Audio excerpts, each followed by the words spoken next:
दोस्तों नमस्कार। दोस्तों एनसीईआरटी श्रृंखला में आज की वीडियो में आप पढ़ेंगे 8वीं कक्षा के इतिहास हमारे अतीत भाग 3 का अध्याय 3 ग्रामीण क्षेत्र पर शासन करना। दोस्तों इस अध्याय में आप जानेंगे कि किस प्रकार ईस्ट इंडिया कंपनी एक व्यापारिक कंपनी से आगे बढ़कर राजस्व संग्रह और कानून व्यवस्था की जिम्मेदारी अपने हाथों में लेकर दीवान के रूप में काम करने लगी। उसने ग्रामीण क्षेत्रों पर शासन करने के लिए खेती और राजस्व प्रबंधन करने की योजना बनाई तथा नई प्रणाली लागू करने का कार्य किया और इसके साथ यूरोप के लिए भारतीय किसानों से फसलें उगाई जाने लगीं, जिसमें आप विशेष रूप से नील खेती और नील कृषकों की समस्याओं के बारे में पढ़ेंगे। इसके साथ ही नील विद्रोह के बारे में भी आप इस अध्याय में पढ़ेंगे। तो आइए शुरू करते हैं आज का वीडियो। यहाँ पर देखिए एक चित्र दिया गया है। ये 1765 में रॉबर्ट क्लाइव मुगल बादशाह से बिहार और उड़ीसा की दीवानी ग्रहण कर रहा है। ये चित्र देखिए बहुत ही महत्वपूर्ण है और रॉबर्ट क्लाइव ने अपने प्रसिद्ध चित्रकार से इस चित्रकार को बनवाया था। दोस्तों सबसे पहला जो टाइटल है इस अध्याय का कि कंपनी दीवान बन गई।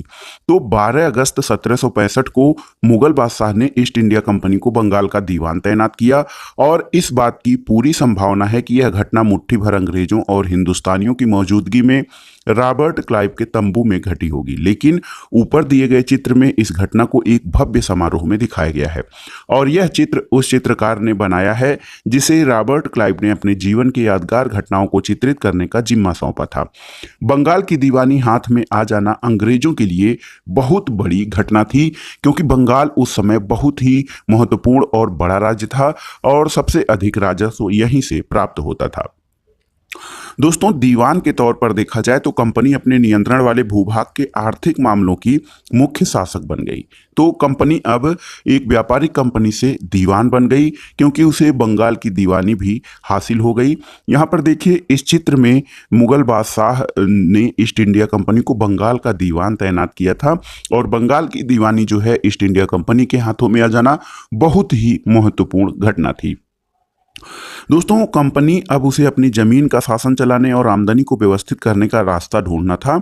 इसके लिए उसने ऐसा रास्ता ढूंढा जिससे कंपनी के बढ़ते खर्चों को पूरा करने के लिए आमदनी जुटाई जा सके और व्यापारिक कंपनी के नाते उसे यह भी ख्याल रखना था कि वह अपनी जरूरत की चीजें भी खरीदती बेचती रहे। दोस्तों समय के साथ कंपनी को यह भी समझ में आने लगा कि उसे सावधानी के साथ आगे बढ़ना होगा, क्योंकि बाहरी ताकत होने की वजह से उसे उन लोगों को भी शांत रखना था जो गांव देहात में पहले से ही शासन चला चुके थे और जिनके पास अभी भी काफी ताकत और सम्मान था। ऐसे लोग जो स्थानीय सत्ता में रह चुके थे उन्हें नियंत्रित करना जरूरी था, लेकिन उन्हें खत्म नहीं किया जा सकता था। ये बात भी कंपनी के जो जानकार थे, सलाहकार थे, उनके जहन में थी।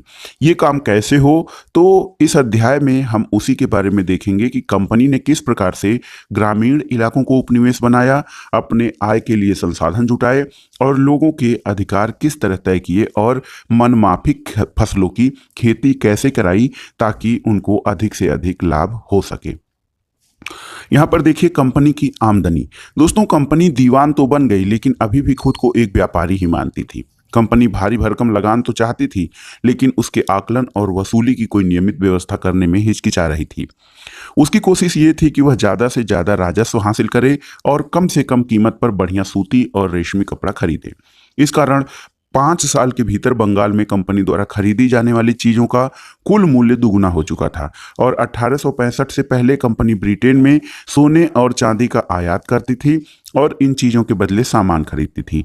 अब बंगाल में इकट्ठा होने वाले पैसे से ही निर्यात के लिए चीज़ें खरीदी जा सकती थी। तो एक महत्वपूर्ण बदलाव आया कि पहले जहां कंपनी या ईस्ट इंडिया कंपनी जो थी वो ब्रिटेन से सोना और चांदी आयात करती थी और इन चीज़ों के बदले में सामान खरीदती थी, लेकिन बंगाल में जब उसको इतना राजस्व मिलने लगा कि उसी पैसे से वो निर्यात के लिए चीज़ें खरीदने लगी। दोस्तों जल्दी ही ये जाहिर हो गया कि बंगाल की अर्थव्यवस्था एक गहरे संकट में फंसती जा रही है। कारीगर गांव छोड़कर भाग रहे थे, क्योंकि उन्हें बहुत कम कीमत पर अपनी चीज़ें कंपनी को जबरन बेचनी पड़ती थी। किसान अपना लगान नहीं चुका पा रहे थे और कारीगरों का उत्पादन गिर रहा था और खेती चौपट होने की दिशा में बढ़ रही थी। 1770 में अकाल पड़ा और इस अकाल से बंगाल में 1 करोड़ से अधिक लोगों को मौत की नींद सुला दिया और इस कारण इस अकाल में लगभग 1/3 आबादी बंगाल की समाप्त हो गई। यहाँ पर देखिए एक चित्र है दोस्तों, और इस चित्र में किस प्रकार से बंगाल स्थित मुर्शिदाबाद का एक साप्ताहिक हाट है। ग्रामीण इलाकों के किसान और कारीगर अपनी चीजें बेचने और जरूरत की चीजें खरीदने के लिए नियमित रूप से बाजारों में आते थे। आर्थिक संकट के समय इन बाजारों पर बहुत अधिक असर पड़ता था। दोस्तों, खेती में सुधार की जरूरत। अगर अर्थव्यवस्था संकट में थी तो क्या कंपनी अपने राजस्व आय के बारे में आश्वस्त रह सकती थी? ऐसा बिल्कुल भी नहीं था। कंपनी के ज्यादातर अफसर को ये लगने लगा कि जमीन में निवेश करना और खेती में सुधार लाना जरूरी है। ऐसा इसलिए क्योंकि तभी राजस्व की वृद्धि की जा सकती थी। दोस्तों, ये काम कैसे किया जा सकता था, इस सवाल पर 2 दशक तक बहस चली। आखिर कंपनी ने 1793 में एक व्यवस्था अस्थाई बंदोबस्त लागू किया। ये देखिए चार्ल्स कॉर्नवालिस की फोटो है, और जिस समय अस्थाई बंदोबस्त लागू किया गया था उस समय भारत का गवर्नर जनरल लॉर्ड कॉर्नवालिस था। तो अस्थाई बंदोबस्त क्या था? अस्थाई बंदोबस्त की शर्तों के हिसाब से राजाओं और तालुकेदारों को जमींदार के रूप में मान्यता दी गई। उन्हें किसानों से लगान वसूलने और कंपनी को राजस्व चुकाने का जिम्मा सौंपा गया। तो अस्थाई बंदोबस्त व्यवस्था में क्या था? राजाओं और तालुकेदारों को जमींदारों के रूप में मान्यता मिली, उन्हें किसानों से लगान वसूलने और कंपनी को राजस्व चुकाने का जिम्मा सौंपा गया। तो बहुत ही महत्वपूर्ण है, ये लाइनें बहुत ही महत्वपूर्ण है प्रारंभिक परीक्षा के प्रश्नों के लिए भी, और सीधे सीधे एनसीईआरटी से प्रश्न उठा लिए जाते हैं। तो ये दोनों लाइन आप अलग से नोट कर लीजिएगा। अस्थाई बंदोबस्त व्यवस्था 1793 में लागू की गई, और इसमें राजाओं और तालुकेदारों को जमींदारों के रूप में मान्यता दी गई, और इनको, ये जो तालुकेदार और जमींदार थे, इनको किसानों से लगान वसूलने और कंपनी को राजस्व चुकाने का जिम्मा सौंपा गया, और उनकी ओर से चुकाई जाने वाली राशि अस्थायी रूप से तय कर दी गई थी। इसका मतलब क्या था? इसका मतलब ये था कि भविष्य में कभी भी उसमें इजाफा नहीं किया जाना था, और अंग्रेजों को लगता था कि इससे उन्हें नियमित रूप से राजस्व मिलता रहेगा और जमींदारों को जमीन में सुधार के लिए खर्च करने का प्रोत्साहन मिले। उन्हें लगता था क्योंकि राज्य की ओर से राजस्व की मांग बढ़ने वाली नहीं थी, इसलिए जमींदार बढ़ते उत्पादन से फायदे में रहेंगे। लेकिन समस्या यहाँ पे क्या थी, उसके बारे में आइए जानते हैं। अस्थाई बंदोबस्त ने समस्या पैदा की। कंपनी के अफसरों ने पाया कि अभी भी जमींदार जमीन में सुधार के लिए खर्चा नहीं कर पा रहे थे, और असल में कंपनी ने जो राजस्व तय किया था वह इतना ज्यादा था कि उसको चुकाने में जमींदारों को भारी परेशानी हो रही थी। जो जमींदार राजस्व चुकाने में विफल हो जाता था उसकी जमींदारी छीन ली जाती थी, और बहुत सारी जमींदारियों को कंपनी बाकायदा नीलाम कर चुकी थी। 19वीं सदी के पहले दशक में हालात बदल चुके थे। बाजार में कीमतें बढ़ी और धीरे धीरे खेती का विस्तार होने लगा। इससे जमींदारों की आमदनी में तो सुधार आया, लेकिन कंपनी को कोई फायदा नहीं हुआ, क्योंकि कंपनी तो हमेशा के लिए राजस्व तय कर चुकी थी। अब वह राजस्व में वृद्धि नहीं कर सकती थी। लेकिन जमींदारों को अभी भी जमीन की बेहतरी में कोई दिलचस्पी नहीं थी, लेकिन उनमें कुछ तो बंदोबस्त के शुरुआती सालों में ही अपनी जमीन गंवा चुके थे। जो बचे रह गए थे, अब भी उन्हें बिना परेशानी और निवेश के खतरा उठाए आमदनी की उम्मीद दिखाई दे रही थी। जब तक जमींदार किसानों को जमीन देकर उनसे लगान वसूल कर सकते थे, उन्हें जमीन में सुधार की परवाह नहीं थी। और दूसरी तरफ ये स्थिति हुई कि गांव में किसानों की व्यवस्था बहुत ही दमनकारी दिखाई दी। किसान को जो लगान चुकाना था वो बहुत ज्यादा था, और जमीन पर उसका अधिकार सुरक्षित नहीं था।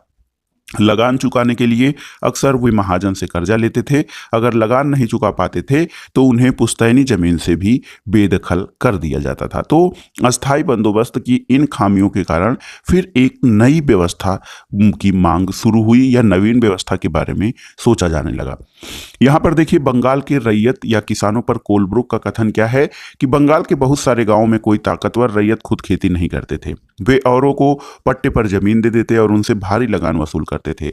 1860 में एचटी कोलब्रुक ने इन काश्तकारों की स्थिति इन शब्दों में बयान की थी कि बढ़ाई गई भारी शर्तों और मवेशियों, बीज, आजीविका और कर्जों के बदले बेगारी से दबे ये काश्तकार खुद को कर्ज से कभी बाहर नहीं निकाल सकते।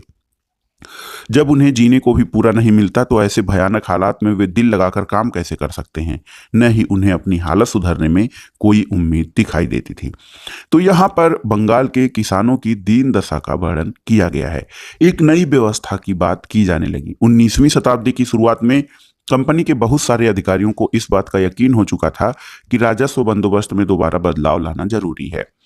जब कंपनी को शासन और व्यापार के अपने खर्चे चलाने के लिए और भी पैसे की जरूरत हो तो वह अस्थायी रूप से राजस्व तय करके काम नहीं चला सकती थी। बंगाल प्रेसिडेंसी के उत्तर पश्चिम प्रांतों और इस इलाके की ज्यादातर हिस्सा अब उत्तर प्रदेश में है। इसके लिए होल्ट मैकेंजी नामक अंग्रेज ने एक नई व्यवस्था तैयार की जिसे 1822 में लागू किया गया। तो मैकेंजी द्वारा जो लागू की गई या तैयार की गई ये व्यवस्था महलवाड़ी प्रथा थी जिसको 1822 में लागू किया गया। और मैकेंजी को विश्वास था कि उत्तर भारतीय समाज में गांव एक महत्वपूर्ण सामाजिक संस्था है और उसको बचाए रखना चाहिए। उसके आदेश पर कलेक्टरों ने गांव-गांव का दौरा किया, जमीन की जांच की, खेतों को मापा और विभिन्न समूहों के रीति रिवाजों को दर्ज किया। गांव के एक एक खेत के अनुमानित राजस्व को जोड़कर हर गांव में या ग्राम समूह जिसको कि महाल किया जाए उससे होने वाले राजस्व का हिसाब लगाया जाता था। और इस राजस्व को अस्थायी रूप से तय नहीं किया गया बल्कि उसमें समय समय पर संसाधनों की गुंजाइश रखी गई। राजस्व इकट्ठा करने और उसे कंपनी को अदा करने का जिम्मा जमींदार के बजाय गांव के मुखिया को सौंप दिया गया और इस व्यवस्था को महालवाड़ी बंदोबस्त का नाम दिया गया। मद्रास का गवर्नर टॉमस मुनरो 1819 से 1926 इसके समय में दोस्तों मुनरो व्यवस्था लागू की गई थी। लेकिन महल क्या था? तो ब्रिटिश राजस्व दस्तावेजों में महल एक राजस्व इकाई थी और महल जो था वह गांव या गांव का एक समूह होता था। अब आइए देखते हैं मुनरो सिस्टम के बारे में। दोस्तों ब्रिटिश नियंत्रण वाले दक्षिण भारतीय इलाकों में भी अस्थायी बंदोबस्त की जगह नई व्यवस्था अपनाने का प्रयास किया गया। वहां जो नई व्यवस्था विकसित की गई उसे रैयतवाड़ी का नाम दिया गया। कैप्टन अलेक्जेंडर रीड के टीपू सुल्तान के साथ चले युद्धों के बाद कंपनियों द्वारा कब्जे में लिए गए कुछ इलाकों में इस व्यवस्था को आजमाकर भी देख लिया। टॉमस मुनरो ने इस व्यवस्था को विकसित किया और धीरे धीरे पूरे दक्षिणी भारत में ये व्यवस्था यानी रैयतवाड़ी व्यवस्था आरंभ हो गई। रीड और मुनरो को लगता था कि दक्षिण में परंपरागत जमींदार नहीं थे, इसलिए उनका तर्क था कि उन्हें सीधे किसानों यानी रैयतों से ही बंदोबस्त करना चाहिए जो पीढ़ियों से जमीन पर खेती करते आ रहे हैं। राजस्व आकलन में पहले उनके खेतों का सावधानीपूर्वक और अलग से सर्वेक्षण किया जाना चाहिए और मुनरो का मानना था कि अंग्रेजों को पिता की भांति किसानों की रक्षा करनी चाहिए जिससे उनको अधिक से अधिक राजस्व मिल सकता था। लेकिन सब कुछ ठीक नहीं था। नई व्यवस्था लागू होने के बाद महज कुछ साल के भीतर उसमें समस्याएं दिखाई देने लगी। जमीन से होने वाली आमदनी बढ़ाने के चक्कर में राजस्व अधिकारियों ने बहुत ज्यादा राजस्व तय कर दिया था और किसान जो थे राजस्व चुका नहीं पा रहे थे। रैयत गांव से भाग रहे थे और बहुत सारे क्षेत्रों में गांव वीरान हो गए थे। आशावादी अफसरों को उम्मीद थी कि नई व्यवस्था किसानों को संपन्न उद्यमशील किसान बना देगी, लेकिन ऐसा हुआ नहीं। अब अगला बिंदु है यूरोप के लिए फसलें। दोस्तों अंग्रेजों ने यह भी महसूस किया कि ग्रामीण इलाकों से न केवल राजस्व प्राप्त किया जा सकता है बल्कि यूरोप की जरूरतों के हिसाब से सही फसलें या वही फसलें उगाई जा सकती हैं जिसको कि यूरोप को जरूरत है। 18वीं शताब्दी के आखिर तक कंपनी ने अफीम और नील की खेती पर पूरा जोर लगा दिया था। इसके बाद लगभग 150 साल तक अंग्रेज देश के विभिन्न भागों में किसी न किसी फसल के लिए किसानों को मजबूर करते रहे। जैसे बंगाल में पटसन, असम में चाय, संयुक्त प्रांत या वर्तमान उत्तर प्रदेश में गन्ना, पंजाब में गेहूं, महाराष्ट्र और पंजाब में कपास तथा मद्रास में चावल उत्पादन करने के लिए किसानों को जो है मजबूर किया गया। ये कैसे किया गया? और अंग्रेजों ने अपनी ज़रूरतों की फसलों को खेती फैलाने के लिए कई तरीके अपनाए। आइए इसी प्रकार एक फसल के उत्पादन की पद्धति को अच्छी तरह से समझते हैं। यहाँ पर देखिए एक कलमकारी छापेदारी यहाँ पर इस चित्र में दिखाई गई है और मारिस कार्टिन छापा जो 19वीं सदी के उत्तरार्ध इंग्लैंड में प्रचलित हुआ था।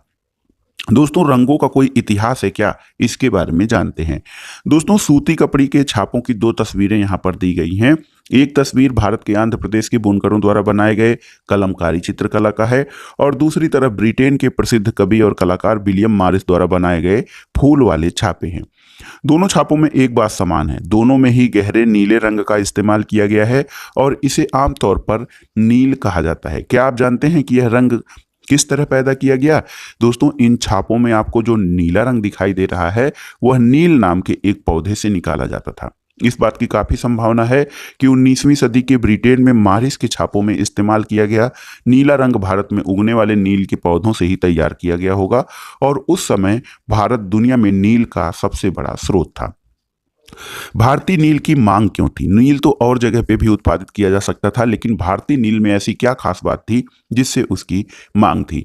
दोस्तों, नील का पौधा मुख्य रूप से उष्णकटिबंधीय इलाकों में उगता है और 13वीं सदी तक इंग्लैंड, फ्रांस और ब्रिटेन के कपड़ा उत्पादक कपड़े की रंगाई के लिए भारतीय नील का इस्तेमाल कर रहे थे। उस समय भारतीय नील की बहुत थोड़ी मात्रा ही यूरोपीय बाजारों में पहुंचती थी। उसकी कीमत भी बहुत ऊंची होती थी, इसलिए यूरोपीय कपड़ा उत्पादकों को बैगनी और नीले रंग बनाने के लिए बोर्ड नामक एक और पौधे पर निर्भर रहना पड़ता था। बोर्ड पौधा शीतोष्ण क्षेत्र में उगता था, इसलिए यूरोप में आसानी से मिल जाता था। उत्तरी इटली, दक्षिणी फ्रांस और जर्मनी द्वारा ब्रिटेन के कई हिस्सों में यह पौधा उगता था और नील के साथ प्रतिस्पर्धा से परेशान यूरोप के वोड उत्पादकों ने अपनी सरकारों पर दबाव बनाया कि वे नील के आयात पर पाबंदी लगा दें। मगर कपड़े को रंगने वाले नील को ही पसंद करते थे। नील से बहुत चमकदार नीला रंग मिलता था, जबकि बोर्ड से मिलने वाला रंग बेजान और फीका होता था। 17वीं शताब्दी तक आते आते यूरोपीय कपड़ा उत्पादकों ने नील के आयात पर लगी पाबंदी में ढील देने के लिए अपनी सरकारों को राजी कर लिया। कैरोबियाई द्वीप समूह स्थित सेंट डोमिग्यू में फ्रांसीसी, ब्राजील में पुर्तगाली, जमैका में ब्रिटिश और वेनेजुएला में स्पेनिश लोग नील की खेती करने लगे और उत्तरी अमेरिका के भी बहुत सारे भागों में नील के बागान सामने आ गए। बागान क्या होते हैं दोस्तों? तो बागान एक बड़े विशाल खेत होते हैं जिस पर बागान मालिक बहुत सारे लोगों से जबरन काम करवाता था। इसमें काफ़ी, गन्ना, तंबाकू, चाय और कपास, इसके इन जो है फसलों की खेती में बागानों का जिक्र किया जाता है। तो काफ़ी, गन्ना, तंबाकू, चाय और कपास प्रमुख बागानी फसलों के रूप में आती हैं।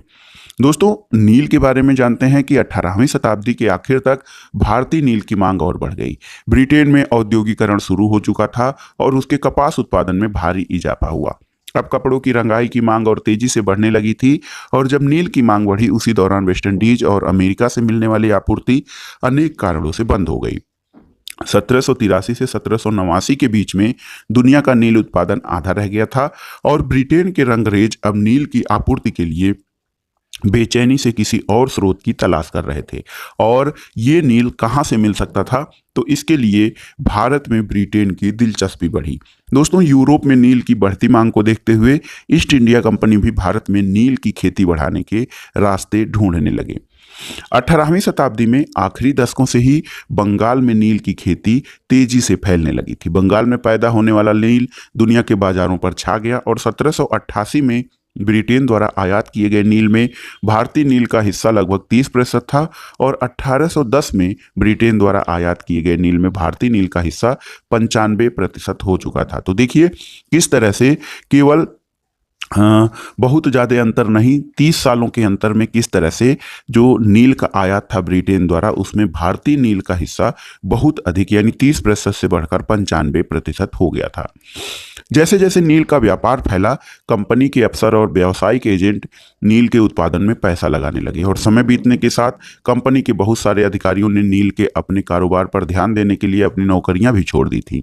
इसमें भारी मुनाफा होता था और भारी मुनाफे की उम्मीद में स्कॉटलैंड और इंग्लैंड के बहुत सारे लोग भारत आए और उन्होंने नील के बागान लगा लिए। जिनके पास नील की पैदावार के लिए एक पैसा नहीं था, उन्हें कंपनी और नए नए बैंक कर्जा देने को तैयार रहते थे। यहाँ पर देखिए सेंट डामुंग्यू में गुलामों की बगावत अगस्त 1791 जनवरी का चित्र दिया गया है। ये इस्कू हलोदस्की का चित्र है कि किस प्रकार से 18वीं शताब्दी में फ्रांसीसी बागान मालिकों ने कैरिबियाई द्वीप समूह में अपने फ्रांसीसी उपनिवेश सेंट डामुंग्यू में नील और चीनी का उत्पादन शुरू किया और इन बागानों में काम करने वाले अफ्रीकी गुलाम 1751 में बगावत पर उतर आए। उन्होंने बागान जला दिए और अपने धनी मालिकों को मार डाला। 1792 में फ्रांस ने अपने उपनिवेशों में दास प्रथा समाप्त कर दी और इन घटनाओं की वजह से कैरिबियाई द्वीपों में नील की खेती ठप हो गई थी। भारत में नील की खेती के लिए जो नए लोग आए, उन्होंने अपने बागान लगाए, बैंकों से लोन लिया, लेकिन मामला यह है कि नील की खेती कैसे होती थी। तो नील की खेती के दो तरीके थे, अपनी और रैयती, यानी निज एंड रैयती। निज खेती की व्यवस्था में बागान मालिक खुद अपनी जमीन में नील का उत्पादन करते थे, या तो वे जमीन खरीद लेते या दूसरे जमींदारों से जमीन भाड़े पर लेते थे और मजदूरों को काम पे लगाकर नील की खेती करते थे। निज खेती की कुछ समस्याएं थी दोस्तों। बागान मालिकों को निज खेती का क्षेत्रफल फैलाने में मुश्किल आ रही थी। नील की खेती केवल उपजाऊ जमीन पर ही की जा सकती थी और ऐसी जमीनों पर आबादी पहले से बहुत ज्यादा थी। यहाँ वहाँ छोटे मोटे खेत ही उनके हाथ लग पाते और नील की खेती के लिए उन्हें बहुत बड़े भूखंडों की जरूरत थी और इस तरह की जमीनें उन्हें कहाँ मिल सकती थी। उन्होंने नील की फैक्ट्री के इर्द गिर्द पट्टे पर जमीन लेने के प्रयास किए और वहां से किसानों को हटवा दिया। इससे टकराव और तनाव पैदा हो जाता था। मजदूरों का इंतजाम करना भी आसान नहीं था क्योंकि बड़े बागानों के लिए बहुत सारे मजदूरों की जरूरत होती थी और मजदूरों की जरूरत भी सबसे ज्यादा उसी समय होती थी जब किसान धान की खेती में व्यस्त रहते थे। बड़े पैमाने पर नीच खेती के लिए बहुत सारे हल बैलों को भी जरूरत थी और 1 बीघा नील की खेती के लिए 2 हल चाहिए होते थे। इसका मतलब ये था कि अगर किसी बागान मालिक के पास 1 बीघा जमीन है तो उसे 2000 हलों की जरूरत पड़ेगी। तो 1000 बीघा जमीन किसी किसान के पास है तो 2000 हलों की जरूरत पड़ती। हलों को खरीदना और उनका रख रखाव बड़ी समस्या थी और किसानों से भी हल नहीं मिल सकते थे क्योंकि उन्हें अपने खेतों के लिए इन चीज़ों की ज़रूरत होती थी और जिस समय नील उत्पादकों को ज़रूरत होती थी उस समय किसानों के हल बैल भी चावल या धान के खेतों में व्यस्त रहते थे। 19वीं सदी के आखिर में बागान मालिक नीच खेती का क्षेत्रफल फैलाने में हिचकिचाते थे और इस व्यवस्था के तहत नील की पैदावार वाली 25% से भी कम जमीन आती थी और बाकी जमीन रैयती व्यवस्था के अंतर्गत थे। बीघा क्या है? तो जमीन की एक माप है और ब्रिटिश शासन से पहले बीघे का आकार अलग अलग होता था और बंगाल में अंग्रेजों ने इसका क्षेत्रफल करीब 1/3 एकड़ तय कर दिया था। अब आइए देखते हैं दोस्तों, रैयतों की जमीन पर नील की खेती किस प्रकार की गई। दोस्तों, रैयती व्यवस्था के तहत बागान मालिक रैयतों के साथ एक अनुबंध या सट्टा करते थे। कई बार वे गांव के मुखियाओं को भी रैयतों की तरफ से समझौता करने के लिए बाध्य करते थे। जो कॉन्ट्रैक्ट या अनुबंध पर दस्तखत होता था उन्हें नील उगाने के लिए कम ब्याज दर पर बागान मालिकों से नकद कर्जा मिल जाता था। कर्जा लेने वाले रैयत को अपनी कम से कम 25% जमीन पर नील की खेती करनी होती थी और बागान मालिक बीज और उपकरण मुहैया कराते थे, जबकि मिट्टी को तैयार करने, बीज बोने और फसल की देखभाल करने का जिम्मा काश्तकारों के ऊपर होता था। जब कटाई के बाद फसल बागान मालिक को सौंप दी जाती थी तो रैयत को नया कर्जा मिल जाता था और वही चक्र दोबारा चलता रहता था। यहाँ पर देखिए 19वीं सदी की शुरुआत में बंगाल के मजदूर नील की खेती कर रहे हैं और भारत में नील के पौधों की कटाई अधिकांशतः पुरुष ही करते थे। तो कुल मिलाकर जो नील का उत्पादन है वो नील की खेती से होता था और नील की खेती के पास स्थित नील का एक कारखाना है। ये 1863 का विलियम सिम्पसन द्वारा बनाया गया चित्र है और नील गांव आमतौर पर बागान मालिकों की फैक्ट्रियों के आसपास ही होते थे। कटाई के बाद नील के पौधों को कारखाने में स्थित बैटस यानी हौद में पहुंचा दिया जाता था और रंग बनाने के लिए 3 या 4 कुंडों की जरूरत पड़ती थी। प्रत्येक हौद का अलग अलग काम था। नील के पौधों से पत्तियों को तोड़कर पहले एक कुंड में गर्म पानी में कई घंटों तक डुबोया जाता था। इस हौद को किण्वन या स्टीपर कुंड कहा जाता था। जब पौधे किण्वित हो जाते थे, द्रव्य में बुलबुले उठने लगते थे, तो सड़ी हुई पत्तियों को निकाल लिया जाता था और द्रव्य को एक और हौद में छान दिया जाता था। दूसरे हौद में पहले हौद से ठीक नीचे रहता था। दूसरे हौद को वीटर वाट में यानी इस घोल को लगातार हिलाया जाता था और पैडलों से खंगाला जाता था। जब यह द्रव्य हरा और उसके बाद नीला हो जाता था तो हौद में चूने का पानी डाला जाता था और धीरे धीरे नील की पपड़ियां नीचे जम जाती थी और ऊपर साफ द्रव्य निकल आता था। द्रव्य को छानकर अलग कर दिया जाता था और नीचे जमी नील की गाद, नील की लुगदी को दूसरे कुंड में निथारण कुंड में डाल दिया जाता था और इसके बाद उसे निचोड़कर बिक्री के लिए सुखा दिया जाता था।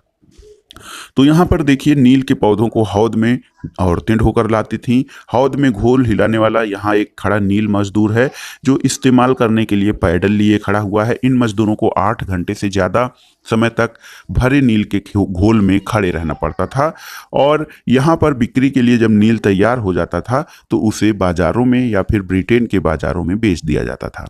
दोस्तों, नील की खेती के लिए जो किसान पहले से कर्जों से बहुत आकर्षित थे उन्हें जल्दी ही समझ में आ गया कि ये व्यवस्था बहुत ही कठोर है और उन्हें गुलामी की ओर ले जाती है।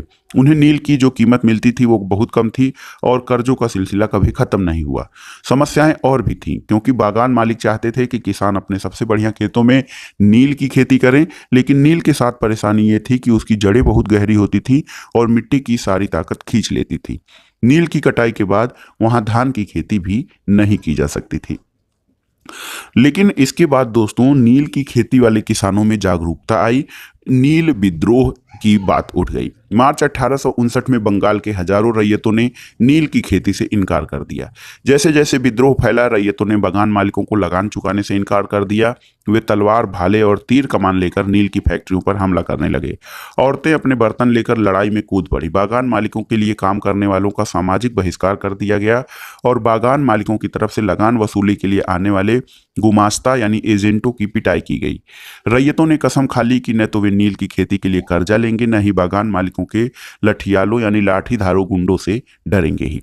नील के किसान चुप बैठने को तैयार नहीं थे। उन्हें बगावत की ताकत कहां से मिली? दोस्तों, इसमें कोई शक नहीं है कि नील की खेती अत्यंत दमनात्मक थी। इसलिए जो लोग दबे होते हैं वे हमेशा बगावत नहीं करते, ऐसा कभी कभी ही होता है। 1859 में नील रैयतों को लगा कि बगान मालिकों के खिलाफ बगावत में उन्हें स्थानीय जमींदारों और मुखियाओं का भी समर्थन मिल सकता है। बहुत सारे गांवों में जिन मुखियाओं से नील के अनुबंधों पर जबरन दस्तखत करवाए गए थे, उन्होंने ही नील किसानों को इकट्ठा किया और लठियालों के साथ आमने सामने की लड़ाई लड़ी। कई स्थानों पर रैयतों को बगावत के लिए उकसाते हुए खुद जमींदार गांव गांव घूमने लगे और जमींदार इस बात से परेशान थे कि बगान मालिकों की ताकत बढ़ती जा रही थी और बगान मालिक जबरन लंबे समय तक उनसे उनकी जमीन ले लेते थे। नील के किसानों को यह भी लग रहा था कि अंग्रेजी सरकार भी संघर्ष में उनका साथ देगी। 1857 की बगावत के बाद ब्रिटिश सरकार के एक और व्यापक विद्रोह के खतरे से डरे हुए थी और जब नील की खेती करने वाले जिलों में एक और बगावत की खबर फैली तो लेफ्टिनेंट गवर्नर 1859 की सर्दियों में इलाके का दौरा किया। रैयतों को लगा कि सरकार उनकी दुर्दशा से परेशान है। बरसात में मजिस्ट्रेट एस्ले ईडन ने एक नोटिस जारी किया जिसमें कहा गया था कि रैयतों को नील के अनुबंध मानने पर मजबूर नहीं किया जाएगा। और इस नोटिस के आधार पर लोगों में ये खबर फैल गई कि रानी विक्टोरिया ने नील की खेती न करने का हुक्म दे दिया है। ईडन किसानों को शांत करने और विस्फोटक स्थितियों को नियंत्रित करने की कोशिश कर रहे थे और उनकी कार्रवाई को किसानों ने अपने विद्रोह का समर्थन मान लिया। जैसे जैसे विद्रोह फैला, कलकत्ता के पढ़े लिखे लोग भी नील जिलों की ओर चल पड़े। उन्होंने रैयतों की दुर्दशा, बगान मालिकों की जोर जबरदस्ती और अत्याचारी नील व्यवस्था के बारे में लिखा। इस बगावत से परेशान सरकार को बगान मालिकों की रक्षा के लिए सेना बुलानी पड़ी और नील उत्पादन व्यवस्था की जांच के लिए एक नील कमेटी या नील आयोग बना दिया गया और इस आयोग ने बागान मालिकों को दोषी पाया, जोर जबरदस्ती के लिए उनकी आलोचना की और आयोग ने कहा कि नील की खेती रैयतों के लिए फायदे का सौदा नहीं है। आयोग ने रैयतों से कहा कि वे मौजूदा अनुबंधों को पूरा करें, लेकिन आगे से वे चाहें तो नील की खेती बंद कर सकते थे। और इस बगावत के बाद बागानों में नील का उत्पादन धराशायी हो गया और इसके बाद बागान मालिक बिहार पर ध्यान देने लगे। 19वीं सदी के आखिर में कृत्रिम रंगों का निर्माण होने लगा था। इससे उनका व्यवसाय भी बुरी तरह प्रभावित हुआ। फिर भी वे उत्पादन फैलाने में सफल रहे। जब महात्मा गांधी दक्षिण अफ्रीका से लौटे तो बिहार के एक किसान राजकुमार शुक्ल ने उन्हें चंपारण आकर नील किसानों की दुर्दशा को देखने का न्योता दिया और 1917 में महात्मा गांधी का यह दौरा नील बागान मालिकों के खिलाफ चंपारण आंदोलन की शुरुआत थी। चंपारण आंदोलन के बारे में आप आगे पढ़ेंगे। यहाँ पर देखिए, भीख मांग लूंगा परंतु नील नहीं उगाऊंगा। चांदपुर थाना हरदी के एक नील काश्तकार हाजी मुल्ला से मंगलवार 5 जून 1860 को नील आयोग के सदस्यों ने बात की। हाजी मुल्ला ने कुछ सवालों के जवाब इस तरह से दिए। WS सीटनकार नील आयोग के अध्यक्ष ने पूछा कि क्या अब तुम नील की खेती के लिए तैयार हो? अगर नहीं तो किस तरह की शर्तों पर खेती करना चाहोगे? हाजी मुल्ला ने कहा कि मैं नील उगाने को तैयार नहीं हूं। मुझे नहीं पता कि कोई भी नई शर्त मुझे संतुष्ट कर सकती है। श्री साले ने कहा कि क्या तुम 1 रुपया प्रति बंडल की कीमत पर भी खेती नहीं करना चाहते? हाजी मुल्ला ने कहा नहीं, मैं नहीं करूंगा। नील उगाने की बजाय मैं कहीं और चला जाऊंगा, भीख मांग लूंगा, लेकिन नील नहीं उगाई गई। अब आइए देखते हैं एक केस स्टडी अन्यत्र, वेस्टइंडीज में नील उत्पादन। दोस्तों, 18वीं शताब्दी की शुरुआत में एक फ्रांसीसी मिशनरी जॉन बैप्टिस्ट लबात ने कैरिबियाई द्वीपों का दौरा किया और इस इलाके के बारे में बहुत विस्तार से लिखा। यह तस्वीर लबात की एक पुस्तक से ली गई है। इस तस्वीर में यहाँ के फ्रांसीसी बागानों में नील उत्पादन के सारे चरणों को दर्शाया गया है। बाएं सिरे पर आप देख सकते हैं कि गुलाम मजदूर नील के पौधों से सिल्वर वाट में डाल रहे हैं और एक मजदूर एक मशीनी चरखी से घोल को घुमा रहा है। 2 मजदूर नील की लुगदी को बोरों में भरकर सुखाने के लिए ले जा रहे हैं और अगले हिस्से में मजदूर नील की लुगदी को मिलाकर सांचों में ढालने के लिए तैयार कर रहे हैं। और तस्वीर के बीचों बीच बागान मालिक ऊंची जगह खड़े होकर सारे गुलामों पर नजर रख रहा है। तो किस प्रकार से वेस्ट इंडीज में नील का उत्पादन किया जाता था उसके बारे में ये जानकारी थी। ये था आज का वीडियो। वीडियो आपको कैसा लगा हमें कमेंट बॉक्स में जरूर बताइएगा, और इस अध्याय में जो महत्वपूर्ण तथ्य आए हैं उनको आप अलग से नोट कर लीजिएगा। वीडियो देखने के लिए धन्यवाद दोस्तों। आगे अन्य इसी प्रकार के ज्ञानवर्धक वीडियो से जुड़े रहने के लिए हमारे चैनल को लाइक करें, सब्सक्राइब करें और अन्य लोगों को भी इसके बारे में बताएं। वीडियो देखने के लिए धन्यवाद दोस्तों। नमस्कार।